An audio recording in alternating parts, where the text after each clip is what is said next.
Hey guys, நம்ம எல்லாருமே நம்ம லைஃப்ல ஒரு டைம் ஆச்சோ ஒரு மூமெண்ட் நம்ம லைஃப்ல ஆல்ரெடி வாழ்ந்த மாதிரி ஃபீல் ஏய் பண்ணியிருப்போம். அது உங்களுக்கெல்லாம் பேர் தான் தேஜாவுன்னா தேஜாவு. என்னன்னு தெரியுமா? ஆனா அதுக்கு பின்னாடி ஒரு சீக்ரெட் இருக்கு. அது ஒரு ஆக்சுவலி விஷயம் நடந்தே இருக்கு. இருக்காது. ஆனா ம். நமக்கு ஏன் அது நடந்த மாதிரி ஆனா ஃபீல் ஆகுதுன்னு நீங்க எப்பயாச்சும் தெரியலையே. யோசிச்சிருக்கீங்களா? அதை பத்தி தெரிஞ்சுக்கிறதுக்கு முன்னாடி நம்ம பேஜை ஃபாலோ பண்ணலன்னா ஃபாலோ பண்ணிக்கோங்க.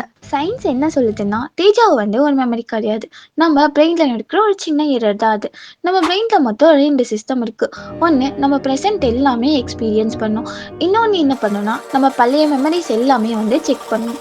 Sometimes present memories. மூமெண்ட்டா ஆக்சிடெண்ட்டா பாஸ்ட்ன்னு சொல்லி டேக் ஆகிடும். ஸோ நம்ம பிரெயின் சொல்லும், இதை ஆல்ரெடி நம்ம பார்த்துருக்கோம், இந்த மூமெண்ட் ஆல்ரெடி நடந்திருக்குன்னு. பட் இங்கே தான் ஒரு ட்விஸ்ட் இருக்கு. டேஜா மோஸ்ட்டாக யங் பீப்புளுக்கு தான் நடக்கும். ஏன்னா நம்ம ஸ்ட்ரெஸ்ஸாக இருக்கும்போது நம்ம பிரெயின் ரொம்ப டயர்டாக இருக்கும். அந்த டைமில் நம்ம ஃபாஸ்ட்டாக திங்க் பண்ணும்போது இங்கே எல்லாமே ட்ரிகர் ஆகுது. ஸோ தேஜாவை ஒரு கிளிச் தான். ஆனால் ஒரு கொஷின் இருக்கு, அது ஏன் ரியலாக ஃபீல் ஆகுது அப்படி சொல்லிட்டு. இதுலேருந்து நமக்கு ஒரு விஷயம் மட்டும் தெரியுது, நம்ம பிரெயின் எந்த அளவுக்கு பவர்ஃபுல்லாக இருக்குது ஆனால் பர்ஃபெக்டாக கிடையாது. இந்த மாதிரி உங்களோட லைஃப்பில் நடந்த தேஜாவு மூமெண்ட்டை கமெண்ட்டில் சொல்லுங்கள். ஓகே, பாய் பாய்.